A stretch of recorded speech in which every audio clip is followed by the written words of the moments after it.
The government holds one power above almost all others: the authority to seize a citizen and lock them in a room, without a warrant and without a trial.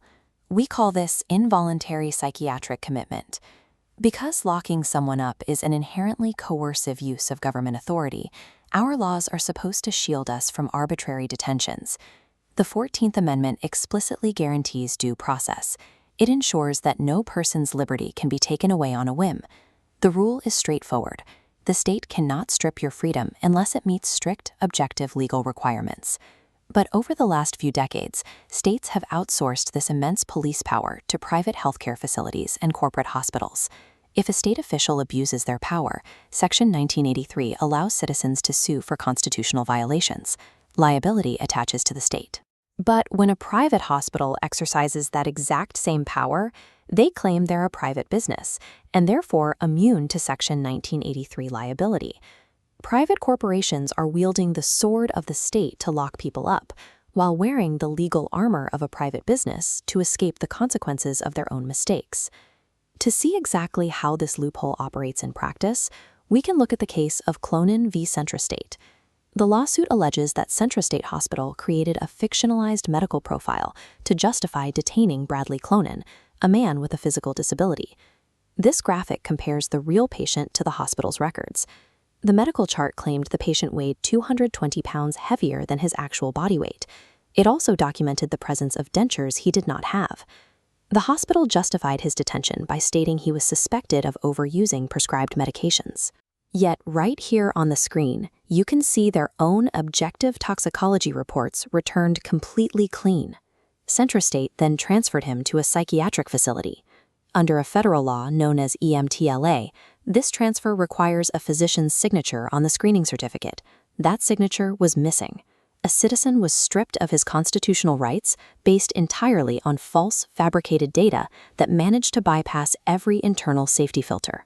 Carried along by that heavily flawed paperwork, the patient was involuntarily transported through the system and eventually locked inside Hampton Behavioral Health Center. Upon his arrival, the treating physician wrote these exact words into his medical chart: "No justification for hospitalization documented." Despite their own doctor explicitly admitting in writing that there was no valid reason to hold him, the facility kept him confined and forcibly medicated him for days. Once the machinery of involuntary commitment starts moving, the system prioritizes its own procedural momentum over medical truth. The patient is trapped. When the patient filed a civil rights lawsuit to hold the hospitals accountable, the legal defense revealed the true danger of this system. The hospital's lawyers didn't try to prove they made the correct medical diagnosis. They didn't even deny the massive errors in his medical chart. Instead, they submitted this statement to the court: "Plaintiff's allegations concerning the events of his involuntary commitment are not in dispute." Their entire strategy rested on a single legal argument. They filed motions to dismiss the case by claiming they are not state actors under Section 1983 and therefore cannot be sued for violating his civil rights. The involvement of local police officers who provided the initial narrative further blurred the lines. It created a situation where state law enforcement and private medical care became entirely indistinguishable. The defense is telling the court that if a private hospital falsely imprisons you using state law, the Constitution simply cannot protect you. The legal defense used here isn't unique to this case. It's built on a pattern of rulings that have shaped New Jersey's emergency psychiatric screening system for years. These cases highlight the impact of clinical confirmation bias. When a provider's narrative begins with an assumption of mental illness, they can write off objective evidence, like clean blood tests or verified external events, as mere symptoms of the patient's condition.